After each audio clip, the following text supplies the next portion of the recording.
আজকে সব বিটিএস লাভাররা কোথায় গেলে? আজকে যে কেকটা করছি আমি একদম গ্যারান্টি সহ বলতে পারি কেকটা তোমাদের ভীষণ ভালো লাগবে।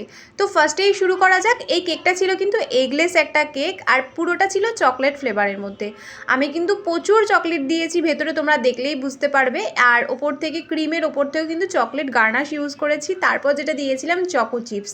আচ্ছা তোমরা বলো তো চকো চিপস কার কার ভালো লাগে? যাদের যাদের ভালো লাগে অবশ্যই কমেন্টে জানিও। ওর ওপর থেকে কিন্তু সুগার সিরাপ জানো আমরা সবাই ইউজ করি যাতে ক্রিমটা একদম উঠে উঠে না আসে।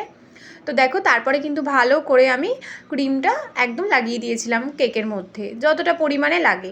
তার উপর থেকেই তোমরা জানো বিটিএসের যে কালারটা, আমি জানি না এই প্রপার কালারটা কেন এখানে ওঠেনি, কিন্তু আমি কিন্তু হালকা একটু পার্পেল শেডের মধ্যেই রেখেছিলাম। তোমরা বলো দেখি যে বিটিএসের কোন কালার? তোমরা যারা যারা জানো অবশ্যই 7 জনের নাম সহ যে কালারটা আছে বিটিএসের সেই কালারের একটা লাভ দিয়ে রেখো। আজকের কেকটা কেমন লাগলো জানিও, ভালো লাগলে লাইক কমেন্ট করে দিও। টাটা।